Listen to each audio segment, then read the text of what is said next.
brothers, about Surah 53, Surah Al-Najm. Ibn Ashaq and Ibn Kathir and other Muslim commentators all cite the fact that there was actually this compromise that Mohammed made with polytheism, with Lat, Manat, Uzza, which was referred to in the famous fictional book, the Satanic Verses. But isn't it true that all of the early Muslim historians and muftis, they all said that these were verses, this verse was in the Quran and has now been excised? Is that correct?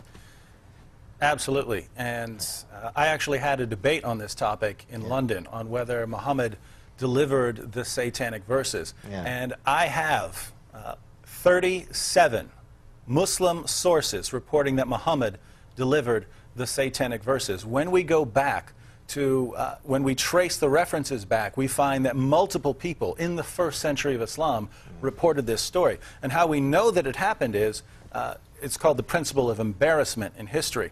It's basically followers of some leader are not going to invent embarrassing material about their leader. If they're going to invent something, they're of course going to invent something positive.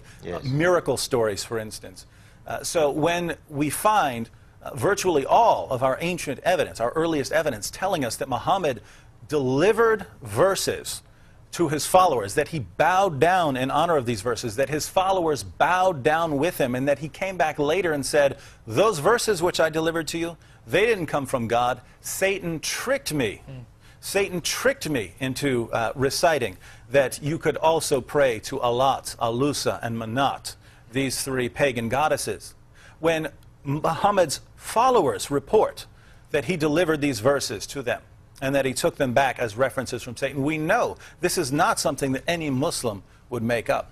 Well, doesn't this, of course, beg the question that if there is one part of the Quran that could have been supplied by Satan, what other parts of the Quran might be supplied by Satan? We know, of course, that Muhammad, when he first received the revelation, that he felt as if it was perhaps an evil spirit that was bothering him. And sometimes he would hear a bell ringing. And another hadith says that the bell is the noise of Satan. The instrument of Satan. Very interesting. We also have references in Al-Bukhari, Islam's most trusted collection of ahadith. We have multiple references in Al-Bukhari saying that Muhammad was a victim of black magic, that if a Jewish magician got a hair from his hairbrush and was able to give Muhammad false beliefs and delusional thoughts for about a year.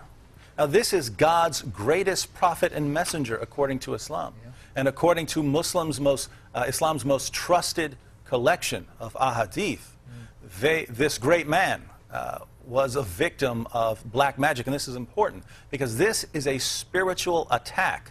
And a spiritual attack against God's greatest messenger, according to Muslim sources, could be successful. Now, just to give a personal experience, several years ago, a high priest of Wicca, this is witchcraft, a high priest of Wicca tried to cast a spell on me to keep me from challenging him.